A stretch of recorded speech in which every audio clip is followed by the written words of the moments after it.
మాదక ద్రవ్యాల వ్యతిరేక దినోత్సవం సందర్భంగా భీమవరం ఎమ్మెల్యే పులపర్తి రామాంజనేయులు తన కార్యాలయంలో కేజీఆర్ఎల్ కళాశాల విద్యార్థులతో కలిసి పోస్టర్ రిలీజ్ చేశారు.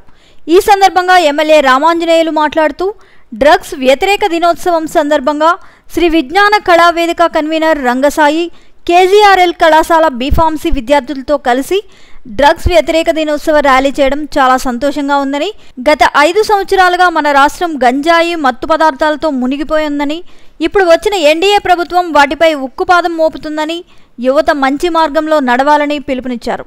ఈ కార్యక్రమంలో తెలుగుదేశం పార్టీ రాష్ట్ర కార్యదర్శి కోళ్ల నాగేశ్వరరావు, శ్రీ విజ్ఞాన కళావేదిక కన్వీనర్ రంగసాయి, కేజీఆర్ఎల్ కళాశాల విద్యార్థులు తదితరులు పాల్గొన్నారు.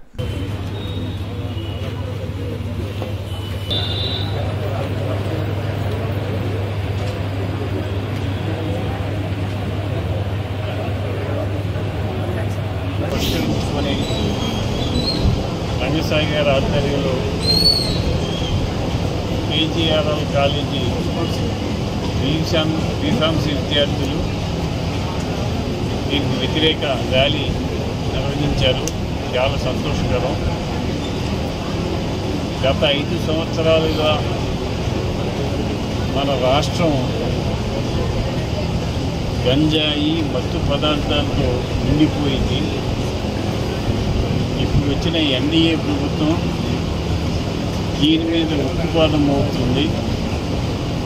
డ్రగ్స్ అనేవి కానీ, గంజాయి కానీ, మత్తు పదార్థాలు కానీ ఎక్కడా ఉండటానికి వీల్లేదు.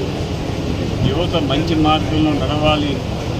దయచేసి యువత చెడు మార్గంలోకి వెళ్ళకూడదని ఆలోచన చేసి కేంద్ర రాష్ట్ర ప్రభుత్వాలు, మన ప్రభుత్వం, మన ముఖ్యమంత్రి నారా చంద్రబాబు నాయుడు గారు, మన పవన్ కళ్యాణ్ గారు దీని మీద మన క్యాబినెట్ మీటింగ్లో ప్రత్యేకమైన శ్రద్ధ తీసుకొని దీని మీద ఉత్పాదం మోపుతానని చెప్పి తెలియజేశారు. ఇక రాష్ట్రంలో మత్తు పదార్థాలకు లోనైన వారి మీద తీవ్రమైన చర్యలు ఉంటాయని, దయచేసి ఏ ఒక్కరు కూడా దీనికి లోను పోకూడదని కోరుతున్నాను. నియంత్రణ, అలాగే ఈ మత్తు నియంత్రణ, ఈ గంజాయి నియంత్రణ అనేది చేయాలని చెప్పి సందర్భంగా ప్రజలందరూ కోరుతారు. ఆ దిశగా ప్రభుత్వం కూడా చర్యలు తీసుకుంటుంది. రాబోయే రోజుల్లో ఆంధ్రప్రదేశ్లో అలాగే విద్యార్థులందరూ కూడా వాళ్ళ భవిష్యత్తుని పాడవకుండా కాపాడే బాధ్యత మన ప్రభుత్వానికి ఉంటుందని చెప్పి సందర్భం తెలియజేసుకుంటూ, రాబోయే రోజుల్లో ఈ మత్తు అనేది అక్కడ గంజాయి కానీ, అలాగే బ్రౌన్ షుగర్ కానీ, మద్యం నియంత్రణ కానీ అన్నీ కూడా ప్రభుత్వం గట్టి చర్యలు తీసుకుంటుందని సందర్భం తెలియజేస్తుంది.